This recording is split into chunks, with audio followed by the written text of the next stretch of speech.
welcome back to the ASMR Book Club.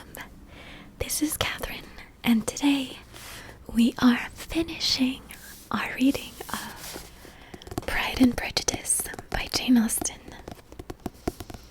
I'm so excited to finally read the last chapters of this book for you. I started this almost a year and a half ago. It was November 2017 when I posted the first chapter of P&P, and it was the very first video that I posted on this channel. So, very excited to be finishing this journey. If you've been following from the beginning, congratulations and thank you so much. And if you joined us along the way, well, now you can go back and start from the beginning and get some tingles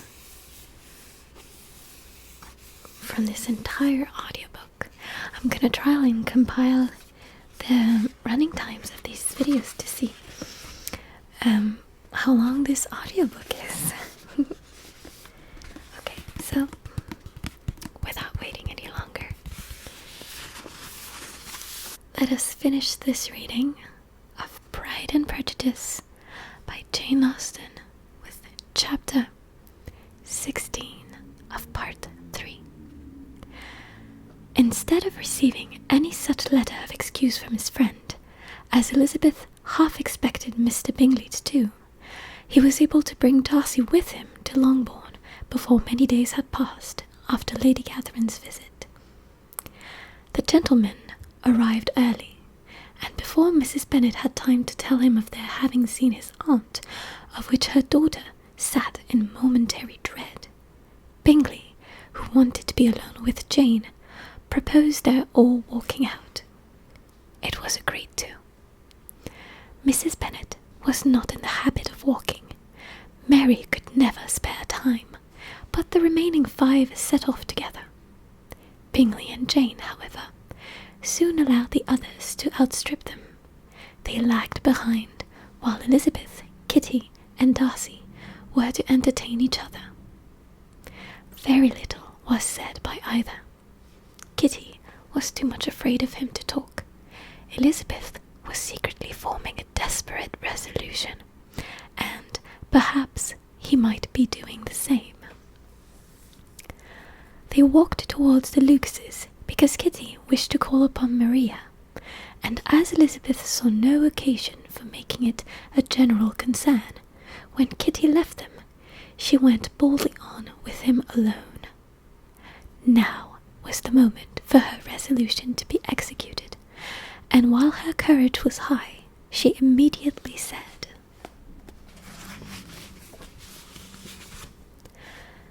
"Mr. Darcy, I am a very selfish creature, and, for the sake of giving relief to my own feelings, care not how much I may be wounding yours. I can no longer help thanking you for your unexampled kindness to my poor sister.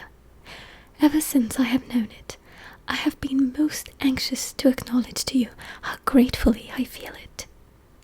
Were it known to the rest of my family, I should not have merely my own gratitude to express. I am sorry, exceedingly sorry," replied Darcy, in a tone of surprise and emotion, "that you have been informed of what may, in a mistaken light, have given you uneasiness. I do not think Mrs. Gardiner was so little to be trusted." "You must not blame my aunt.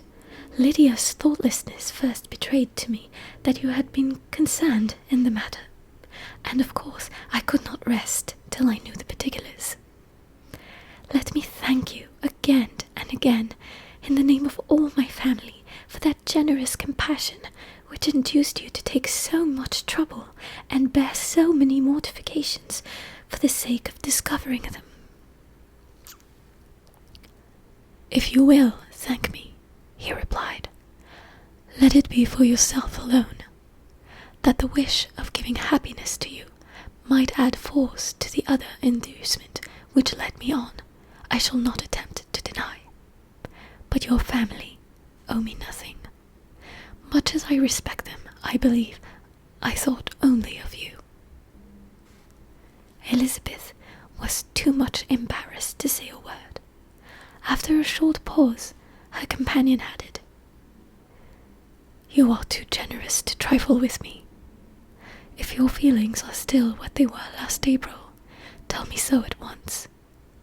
My affections and wishes are unchanged, but one word from you will silence me on this subject forever.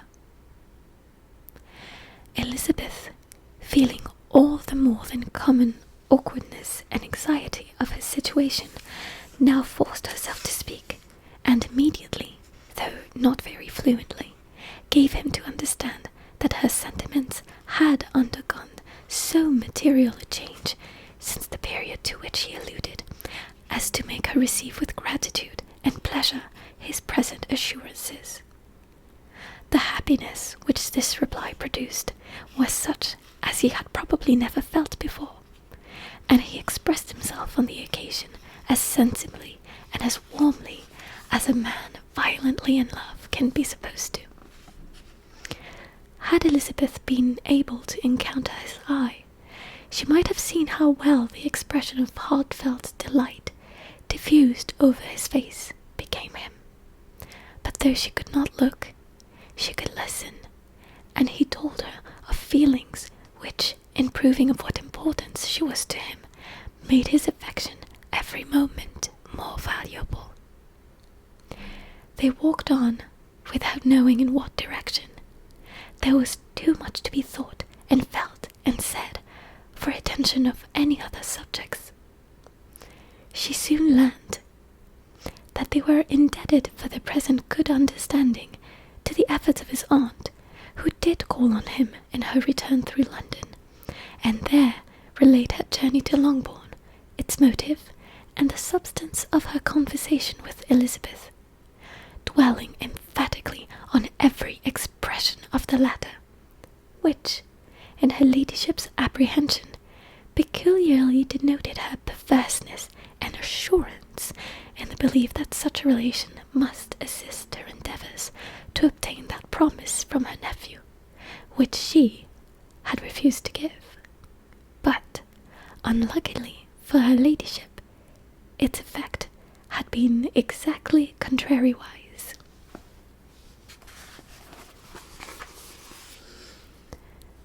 It taught me to hope, said he, as I had scarcely ever allowed myself to hope before.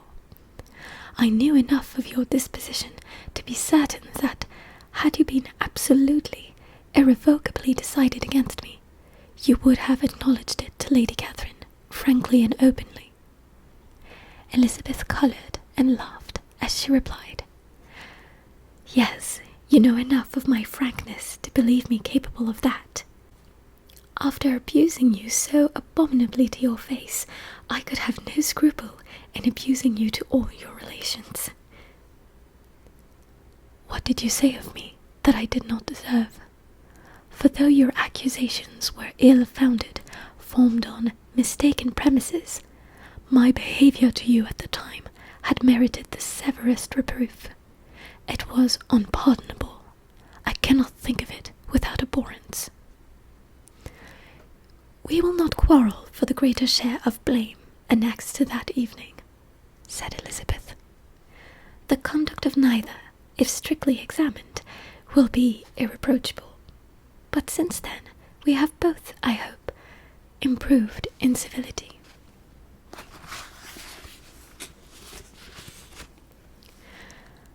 I cannot be so easily reconciled to myself. The recollection of what I said then, of my conduct, my manners, my expressions during the whole of it, is now, and has been many months, inexpressibly painful to me. Your reproof, so well applied, I shall never forget. Had you behaved in a more gentlemanlike manner, those were your words. You know not, you can scarcely conceive how they have tortured me. Though though it was some time, I confess, before I was reasonable enough to allow their justice. I was certainly very far from expecting them to make so strong an impression. I had not the smallest idea of their being ever felt in such a way. I can easily believe it. You thought me then devoid of every proper feeling. I am sure you did.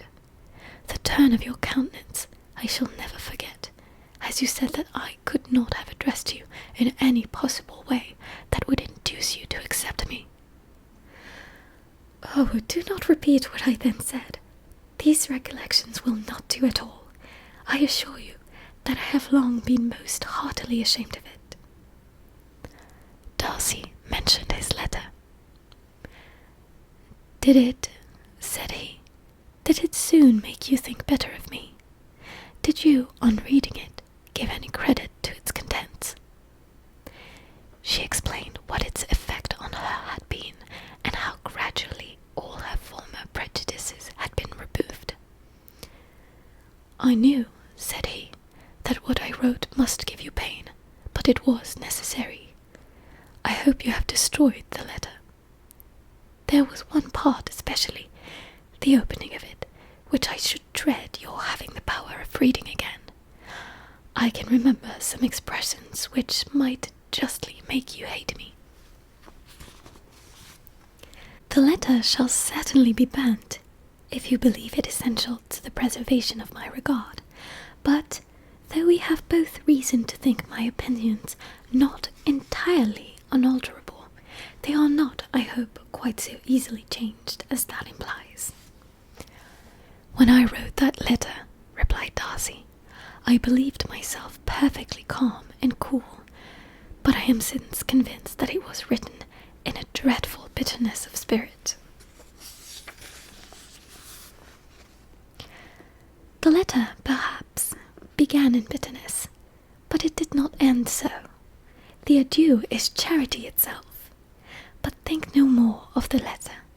The feelings of the person who wrote and the person who received it are now so widely different from what they were then, that every unpleasant circumstance attending it ought to be forgotten. You must learn some of my philosophy.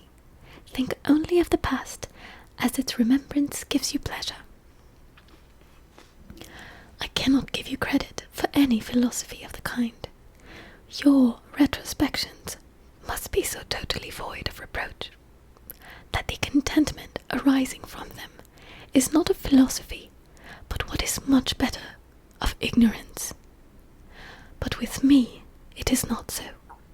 Painful recollections will intrude which ought not to be repelled. I have been a selfish being all my life, in practice, though not in principle. As a child, I was taught what was right, but I was not taught to correct my temper. I was given good principles, but left to follow them in pride and conceit.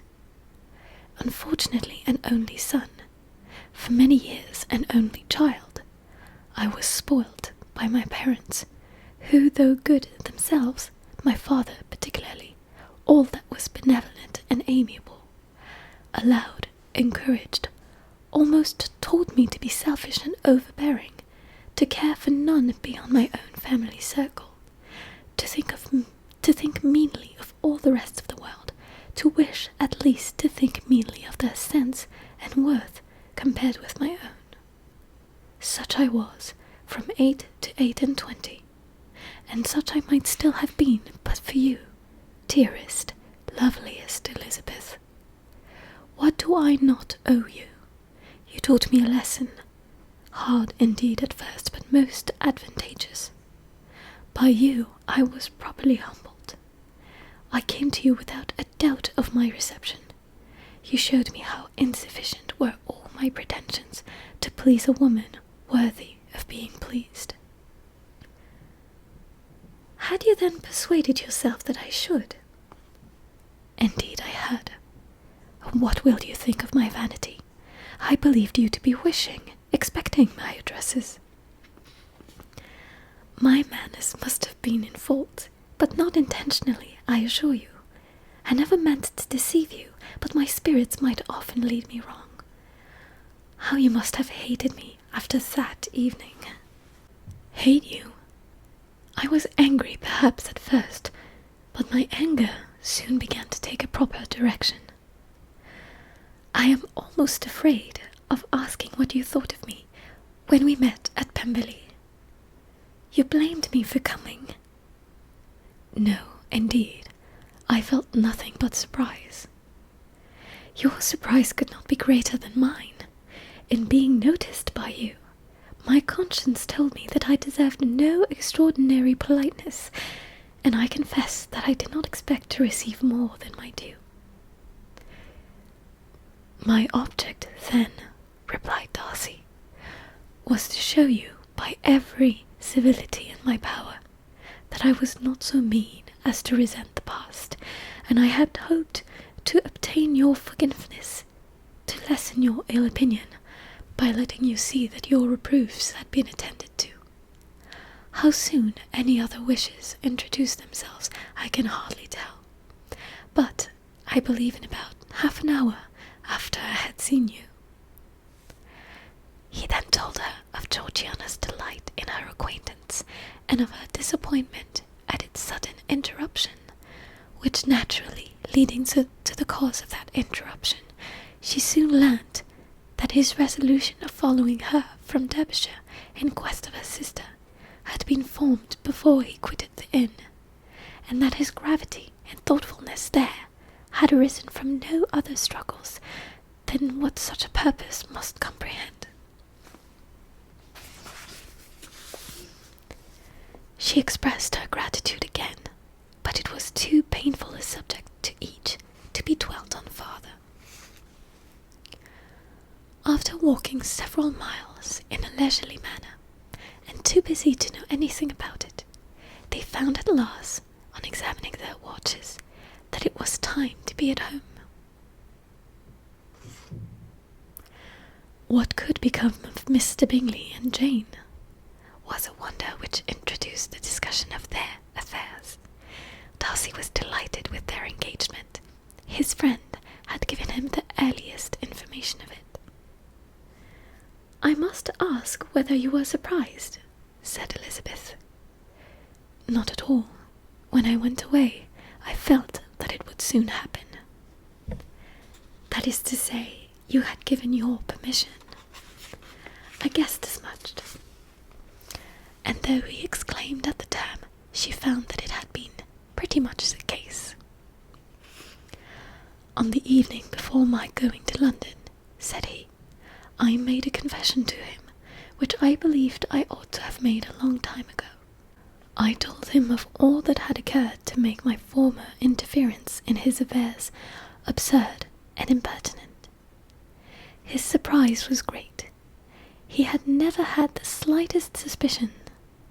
I told him, moreover, that I believed myself mistaken in supposing, as I had done, that your sister was indifferent to him, and as I could easily perceive that his attachment to her was unabated, I felt no doubt of their happiness together." Elizabeth could not help smiling at his easy manner of directing his friend. "Did you speak from your own observation," said she, "when you told him that my sister loved him, or merely from my information last spring?" "From the former. I had narrowly observed her during the 2 visits which I had lately made here, and I was convinced of her affection." "And your assurance of it, I suppose, carried immediate conviction to him?" "It did. Bingley is most unaffectedly modest. His diffidence had prevented his depending on his own judgment in so anxious a case, but his reliance on mine made everything easy. I was obliged to confess one thing, which for a time, and not unjustly, offended him. I could not allow myself to conceal that your sister had been in town 3 months last winter, that I had known it, and purposely kept it from him. He was angry, but his anger, I am persuaded, persuaded, lasted no longer than he remained in any doubt of your sister's sentiments. He has heartily forgiven me now. Elizabeth longed to observe that Mr. Bingley had been a most delightful friend, so easily guided that his worth was invaluable, but she checked herself. She remembered that he had yet to learn to be laughed at, and it was rather too early to begin. In anticipating the happiness of Bingley, which of course was to be inferior only to his own, he continued the conversation till they reached the house. In the hall they parted. Chapter 17. "My dear Lizzie, where can you have been walking to?" was a question which Elizabeth received from Jane as soon as she entered the room, and from all the others when they sat down to table. She had only to say in reply that they had wandered about till she was beyond her own knowledge. She coloured as she spoke, but neither that nor anything else awakened a suspicion of the truth. The evening passed quietly, unmarked by anything extraordinary. The acknowledged lovers talked and laughed. The unacknowledged were silent. Darcy was not of a disposition in which happiness overflows in mirth, and Elizabeth, agitated and confused, rather knew she was happy than felt herself to be so, for, besides the immediate embarrassment, there were other evils before her. She anticipated what would be felt in the family when her situation became known. She was aware that no one liked him but Jane, and even feared that with the others it was a dislike which not all his fortune and consequence might do away. At night she opened her heart to Jane. Though suspicion was very far from Miss Bennet's general habits, she was absolutely incredulous here. "You are joking, Lizzie. This cannot be. Engaged to Mr. Darcy? No, no, you shall not deceive me. I know it to be impossible." "This is a wretched beginning indeed. My sole dependence was on you, and I am sure nobody else would believe me if you do not. Yet, indeed, I am in the earnest. I speak nothing but the truth. He still loves me, and we are engaged."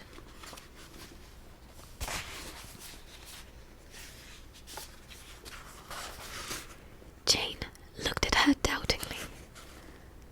"Oh, Lizzie, it cannot be. I know how much you dislike him." "You know nothing of the matter. That is all to be forgot. Perhaps I did not always love him so well as I do now, but in such cases as these, a good memory is unpardonable. This is the last time I shall ever remember it myself." Miss Bennet still looked all amazement. Elizabeth again, and more seriously, assured her of its truth. "Good heaven! Can it really be so? Yet now I must believe you," cried Jane.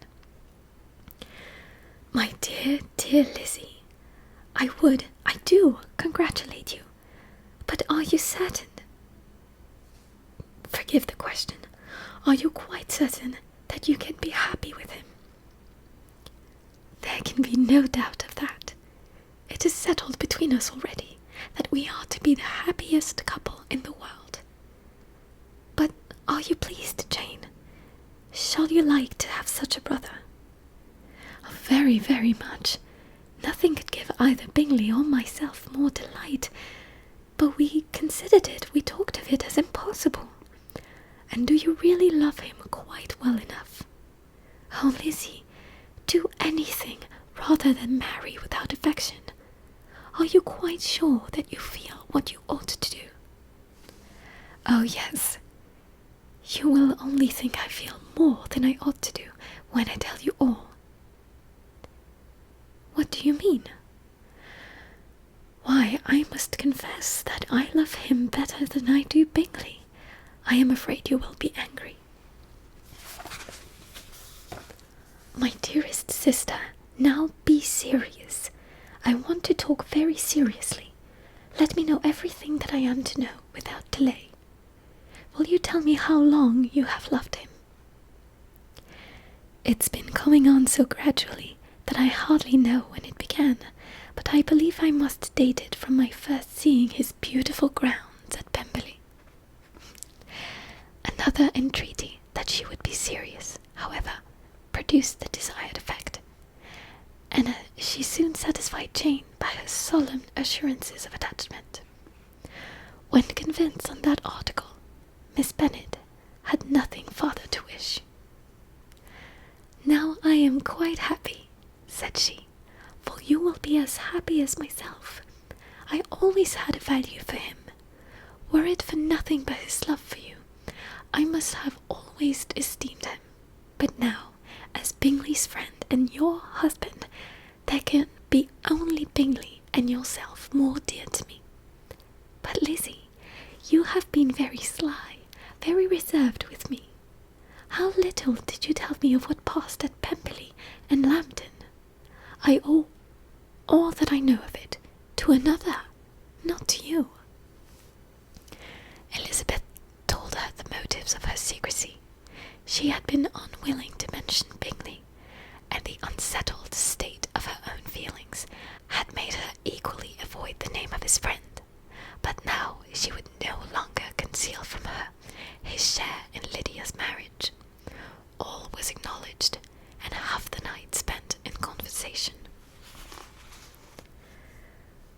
Good gracious, cried Mrs. Bennet, as she stood at a window the next morning, if that disagreeable Mr. Darcy is not coming here again with our dear Bingley. What can he mean by being so tiresome as to be always coming here? I had no notion but he would go a-shooting or something or other, and not disturb us with his company. What shall we do with him? Lizzie, you must walk out with him again, that he may not be in Bingley's way. Elizabeth could hardly help laughing at so convenient a proposal, yet was really vexed that her mother should be always giving him such an epithet. As soon as they entered, Bingley looked at her so expressively and shook hands with such warmth as left no doubt of his good information. And he soon afterwards said aloud, Mr. Bennet, have you no more lanes hereabout in which Lizzie may lose her way again today? I advise Mr. Darcy and Lizzie and Kitty, said Mrs. Bennet, to walk to Oakham Mount this morning. It is a nice long walk, and Mr. Darcy has never seen the view. It may do very well for the others, replied Mr. Bingley, but I am sure it will be too much for Kitty. Won't it, Kitty? Kitty owned that she had rather stay at home. Darcy professed a great curiosity to see the view from the mount, and Elizabeth silently consented. As she went upstairs to get ready, Mrs. Bennet followed her, saying, I am quite sorry, Lizzie, that you should be forced to have that disagreeable man all to yourself, but I hope you will not mind it. It is all for Jane's sake, you know, and there is no occasion for talking to him, except just now and then. So, do not put yourself to inconvenience.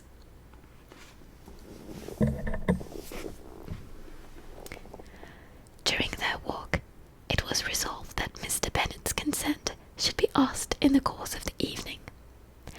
Elizabeth reserved to herself the application for her mother's. She could not determine how her mother would take it, sometimes doubting whether all his wealth and grandeur would be enough to overcome her abhorrence of the man. But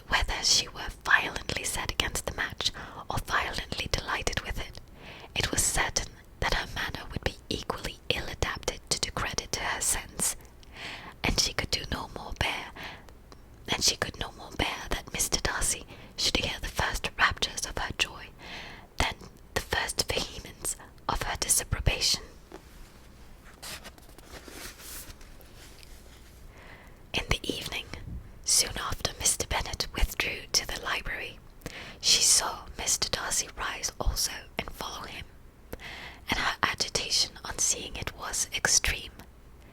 She did not fear her father's opposition, but he was going to be made unhappy, that it should be through her means that she, her favourite child, should be distressing him by her choice, should be filling him with fears and regrets in disposing of her, was a wretched reflection, and she sat in misery till Mr. Darcy appeared again, when, looking at him, she was a little relieved by his smile. In a few minutes, he approached the table where she was sitting with Kitty, and, while pretending to admire her work, said in a whisper, "Go to your father. He wants you in the library." She was gone directly. Her father was walking about the room, looking grave and anxious. "Lizzie," said he, "what are you doing? Are you out of your senses to be accepting this man? Have not you always hated him?" How earnestly did she then wish that her former opinions had been more reasonable, her expressions more moderate. It would have spared her from explanations and professions which it was exceedingly awkward to give, but they were now necessary, and she assured him with some confusion of her attachment to Darcy. Or, in other words, you are determined to have him. He is rich, to be sure, and you may have more fine clothes and fine carriages than Jane, but will they make you happy? Have you any other objection, said Elizabeth, than your belief of my indifference? None at all. We all know him to be a proud, unpleasant sort of fellow, but this would be nothing if you really liked him. I do like him, she replied, with tears in her eyes. I love him. Indeed, he has no improper pride. He is perfectly amiable. You do not know what he really is. Then pray do not pain me by speaking of him in such terms. Lizzie, said her father, I have given him my consent. He is the kind of man, indeed, to whom I should never dare refuse anything which he consented to ask. I now give it to you, if you are resolved on having him. But let me advise you to think better of it. I know your disposition, Lizzie. I know that you could be neither happy nor respectable unless you truly esteemed your husband, unless you looked to him as a superior. Your lively talents would place you in the greatest danger in an unequal marriage.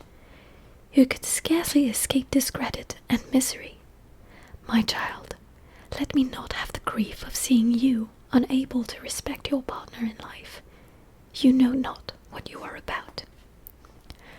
Elizabeth, still more affected, was earnest and sullen in her reply, and at length, by repeated assurances that Mr. Darcy was really the object of her choice, by explaining the gradual change which her estimation of him had undergone, relating her absolute certainty that his affection was not the work of a day, but had stood the test of many months' suspense, and enumerating with energy all his good qualities, she did conquer her father's incredulity, and reconcile him to the match. Well, my dear, said he, when she ceased speaking, I have no more to say. If this be the case, he deserves you. I could not have parted with you, my Lizzie, to anyone less worthy. To complete the favourable impression, she then told him what Mr. Darcy had voluntarily done for Lydia.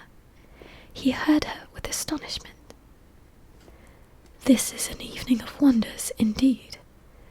And so Darcy did everything, made up the match, gave the money, paid the fellow's debts, and got him his commissions. So much the better. It will save me a world of trouble and economy. Had it been your uncle's doing, I must and would have paid him. But these violent young lovers carry everything their own way.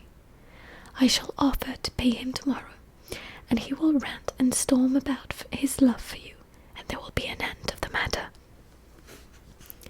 He then recollected her embarrassment a few days before on his reading Mr. Collins' letter, and after laughing at her for some time, allowed her at last to go, saying, as she quitted the room, "If any young men come for Mary or Kitty, send them in, for I am quite at leisure."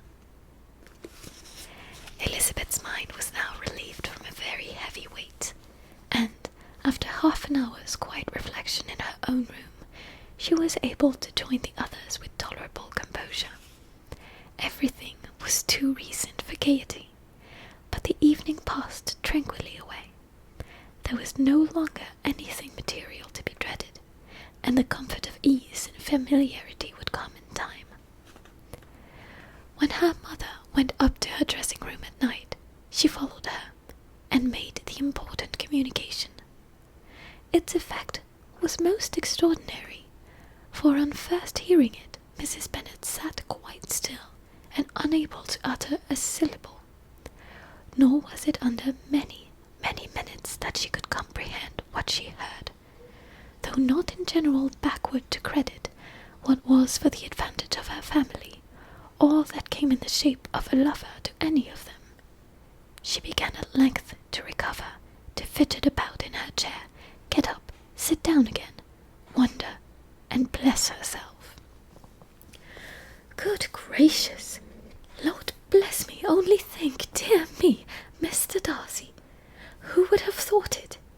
And is it really true? Oh, my sweetest Lizzie, how rich and how great you will be! What pin money, what jewels, what carriages you will have! Jane's is nothing to it, nothing at all. I am so pleased, so happy. Such a charming man, so handsome, so tall. Oh, my dear Lizzie, pray apologize for my having disliked him so much before. I hope he will overlook it. Dear, dear Lizzie, a house in town, everything that is charming, 3 daughters married, 10,000 a year. Oh, Lord, what will become of me? I shall go distracted." This was enough to prove that her approbation need not be doubted, and Elizabeth, rejoicing that such an effusion was heard only by herself, soon went away.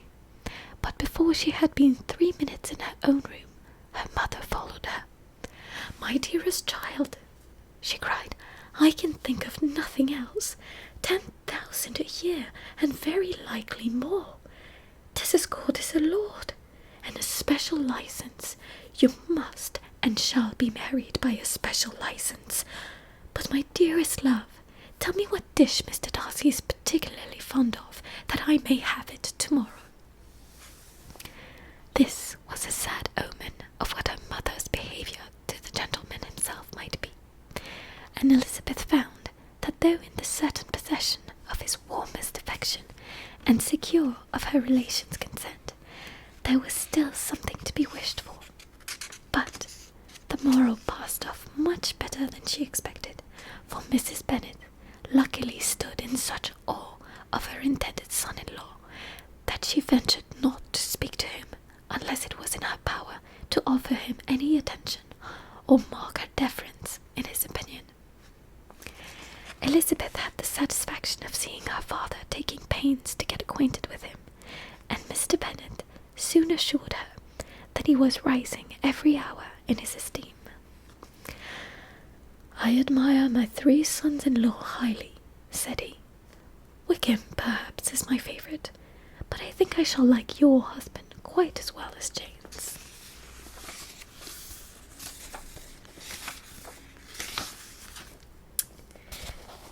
Chapter 18. Elizabeth's spirits soon rising to playfulness again, she wanted Mr. Darcy to account for his having ever fallen in love with her. "How could you begin?" said she.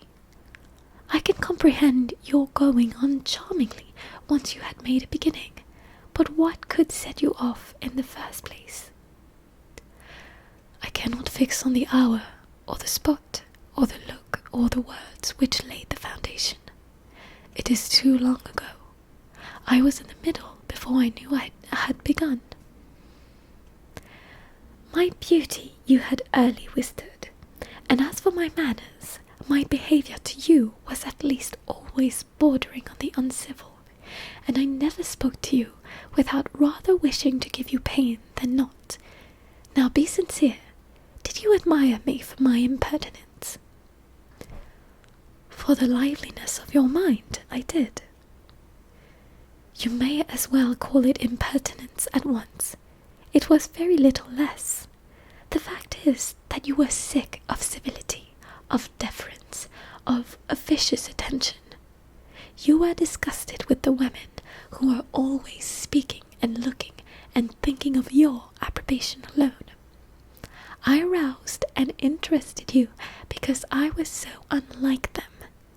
Had you not been really amiable, you would have hated me for it, but in spite of the pains you took to disguise yourself, your feelings were always noble and just, and in your heart you thoroughly despised the persons who so assiduously courted you. There, I have saved you the trouble of accounting for it. And really, all things considered, I begin to think it perfectly reasonable. To be sure, you knew no actual good of me, but nobody thinks of that when they fall in love. Was there no good in your affectionate behaviour to Jane, while she was ill at Netherfield? Dearest Jane, who could have done less for her? But make a virtue of it by all means. My good qualities are under your protection, and you are to exaggerate them as much as possible. And, in return, it belongs to me to find occasions for teasing and quarrelling with you as often as may be. And I shall begin directly by asking you, what made you so unwilling to come to the point at last? What made you so shy of me when you first called, and afterwards dying to hear?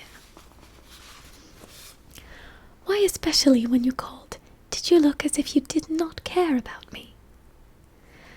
Because you were grave and silent, and gave me no encouragement. But I was embarrassed. And so was I. You might have talked to me more when you came to dinner. A man who had felt less might. How unlucky that you shall have a reasonable answer to give, and that I should be so reasonable as to admit it. But I wonder how long you would have gone on if you had been left to yourself. I wonder what you would have spoken if I had not asked you. My resolution of thanking you for your kindness to Lydia had certainly great effect.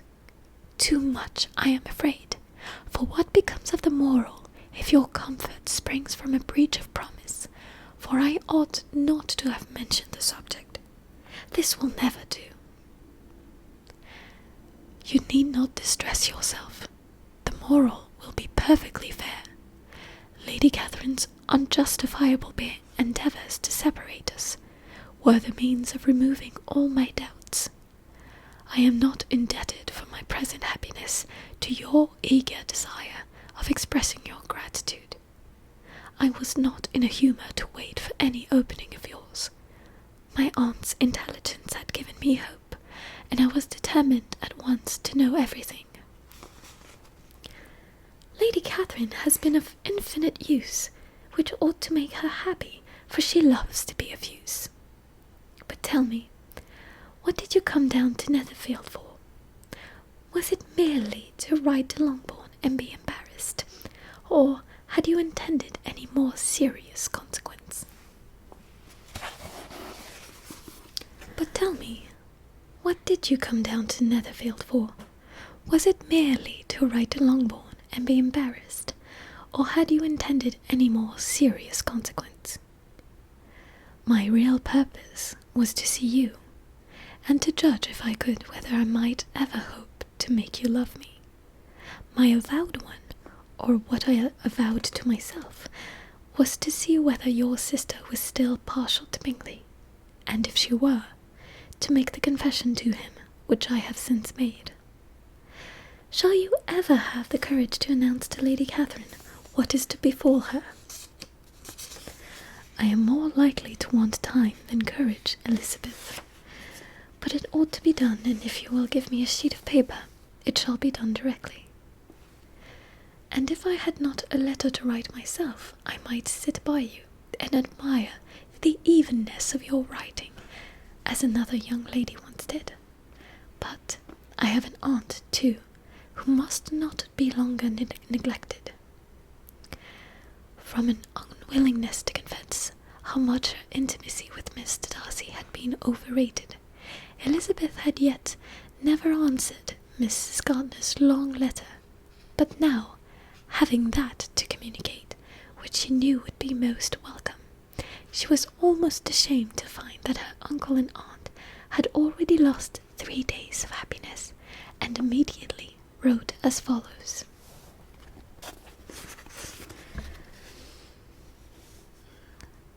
I would have thanked you before, my dear aunt, as I ought to have done, for your long, kind, satisfactory details of particulars.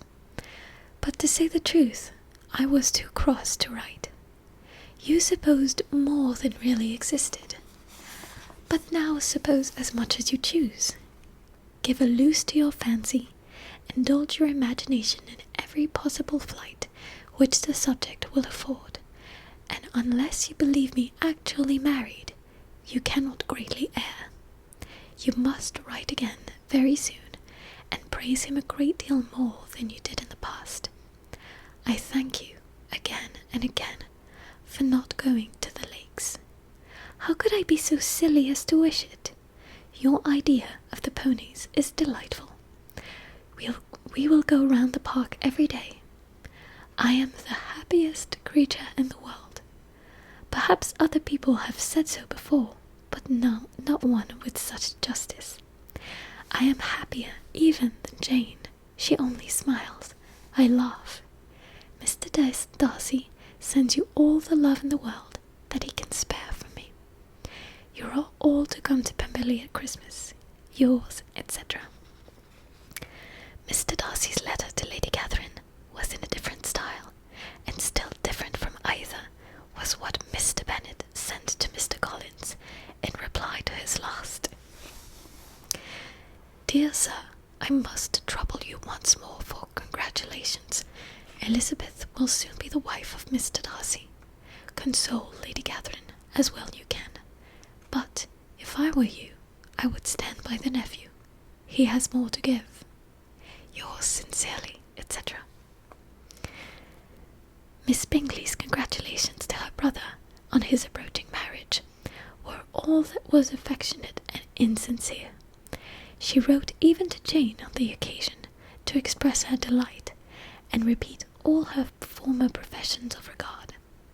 Jane was not deceived, but she was affected, and though feeling no reliance on her, could not help writing her a much kinder answer than she knew was deserved. The joy which Miss Darcy expressed on receiving similar information was as sincere as her brother's in sending it.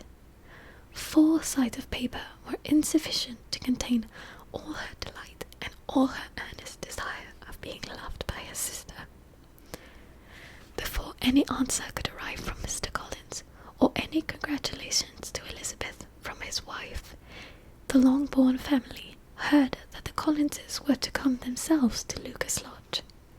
The reason of this sudden removal was soon evident. Lady Catherine had been rendered so exceedingly angry by the contents of her nephew's letter that Charlotte, really rejoicing in the match, was anxious to get away till the storm was blown over. At such a moment, the arrival of her friend was a sincere pleasure to Elizabeth, though in the course of their meetings she must sometimes think the pleasure dearly bought, when she saw Mr. Darcy exposed to all the parading and obsequious civility of her husband. He bore it, however, with admirable calmness. He could even listen to Sir William Lucas when he complimented him on carrying away the brightest jewel of the country, and expressed his hopes of their all meeting frequently at St. James, with very decent composure. If he did shrug his shoulders, it was not till Sir William was out of sight. Mrs. Phillips's vulgarity was another, and perhaps a greater task on his forbearance. And though Mrs. Phillips, as well as her sister, stood in too much awe of him to speak with the familiarity which Bingley's good humour encouraged, yet, whenever she did speak, she must be vulgar. Nor was her respect for him, though it made her more quiet, at all likely to make her more elegant. Elizabeth did all she could to shield him from the frequent notice of either, and was ever anxious to keep him to herself, and to those of her family with whom he might converse without mortification. And though the uncomfortable feelings arising from all this took from the season of courtship much of its pleasure, it added to the hope of the future, and she looked forward with delight to the time when they should be removed from society, so little pleasing to either, to all the comfort and elegance of their family party at Pemberley. Chapter 19. Happy for all her maternal feelings was the day on which Mrs. Bennet got rid of her two most deserving daughters. With what delighted pride she afterwards visited Mrs. Bingley and talked of Mrs. Darcy may be guessed. I wish I could say, for the sake of her family, that the accomplishment of her earnest desire in the establishment of so many of her children produced so happy an effect as to make her a sensible, amiable, well-informed woman for the rest of her life, though perhaps it was lucky for her husband, who might not have relished domestic felicity in so unusual a form, that she still was occasionally nervous and invariably silly. Mr. Bennet missed his second daughter exceedingly. His affection for her drew him oftener from home than anything else could do. He delighted in going to Pemberley, especially when he was least expected. Mr. Bingley and Jane remained at Netherfield only a 12-month. So near a vicinity to her mother and Meryton relations was not desirable even to his easy temper or her affectionate heart.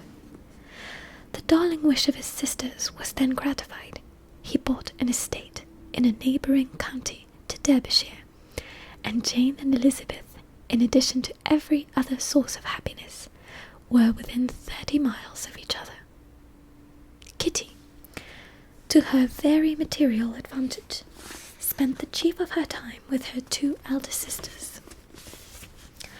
In society so superior to what she had generally known, her improvement was great. She was not of so ungovernable a temper as Lydia, and, removed from the influence of Lydia's example, she became, by proper attention and management, less irritable, less ignorant, and less insipid. From the farther disadvantage of Lydia's society, she was of course carefully kept, and though Mrs. Wickham frequently invited her to come and stay with her, with the promise of balls and young men, her father would never consent to her going. Mary was the only daughter who remained at home, and she was necessarily drawn from the pursuit of accomplishments by Mrs. Bennet's quite unable to sit alone. Mary was obliged to mix more with the world, but she could still moralize over every morning visit, and as she was no longer mortified by comparisons between her sister's beauty and her own, it was suspected by her father that she submitted to the change without much reluctance. As for Wickham and Lydia, their characters suffered no revolution from the marriage of her sisters. He bore with philosophy the conviction that Elizabeth must now become acquainted with whatever of his ingratitude and falsehood had before been unknown to her, and in spite of everything, was not wholly without hope that Darcy might yet be prevailed on to make his fortune. The congratulatory letter which Elizabeth received from Lydia on her marriage explained to her that, by his wife at least, if not by himself, such a hope was cherished. The letter was to this effect: "My dear Lizzie, I wish you joy. If you love Mr. Darcy half as well as I do my dear Wickham, you must be very happy. It is a great comfort to have you so rich, and when you have nothing else to do, I hope you will think of us. I am sure Wickham would like a place at court very much, and I do not think we shall have quite money enough to live upon without some help. Any place would do, of about 300 or 400 a year. But, however, do not speak to Mr. Darcy about it if you had rather not. Yours, etc."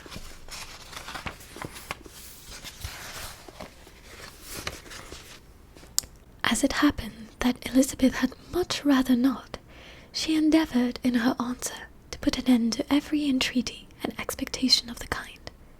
Such relief, however, as it was in her power to afford, by the practice of what might be called economy in her own private expenses, she frequently sent them.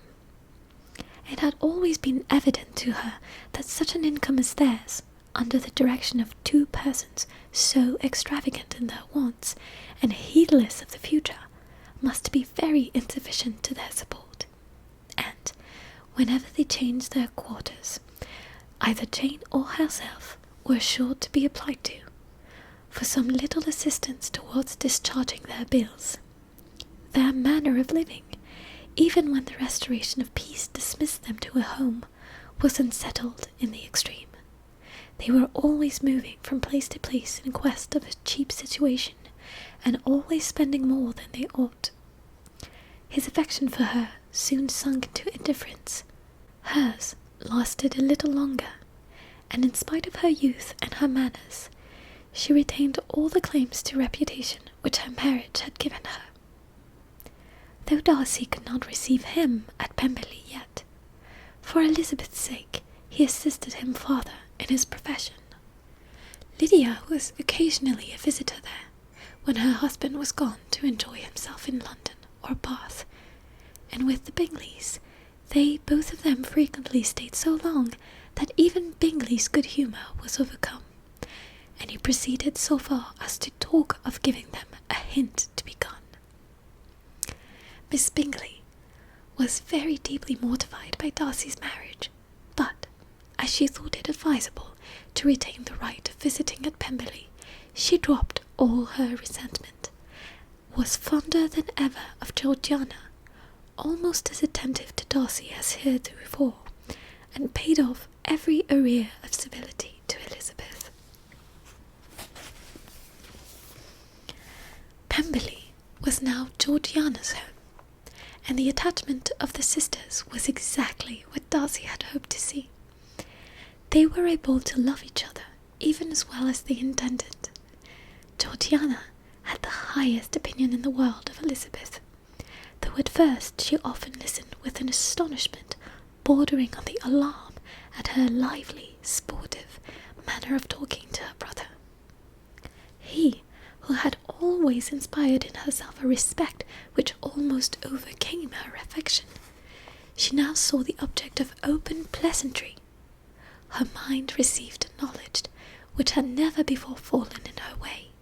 By Elizabeth's instructions, she began to comprehend that a woman may take liberties with her husband, which her brother will not always allow in a sister more than 10 years younger than himself. Lady Catherine was extremely indignant on the marriage of her nephew, and as she gave way to all the genuine frankness of her character, in her reply to the letter which announced its arrangement, she sent him language so very abusive, especially of Elizabeth, that for some time all intercourse was at an end. But at length, by Elizabeth's persuasion, he was prevailed on to overlook the offence and seek a reconciliation. And, after a little farther resistance on the part of his aunt, her resentment gave way, either to her affection for him or her curiosity to see how his wife conducted herself, and she condescended to wait on them at Pemberley, in spite of that pollution which its woods had received, not merely from the presence of such a mistress, but the visits of her uncle and aunt from the city. With the Gardiners, they were always on the most intimate terms. Darcy, as well as Elizabeth, really loved them, and they were both ever sensible of the warmest gratitude toward the persons who, by bringing her into Derbyshire, had been the means of uniting them.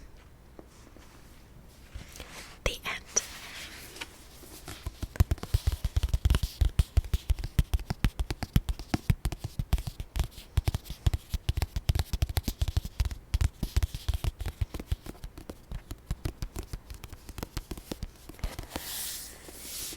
So, there we are. We have finished Pride and Prejudice.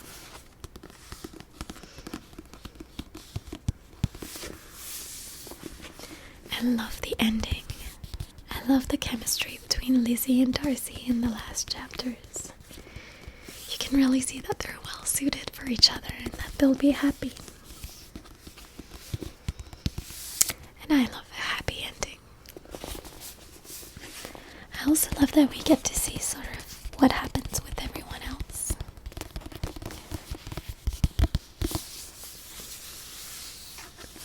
Again, thank you so much for taking this little journey with me, making an ASMR audiobook of Pride and Prejudice.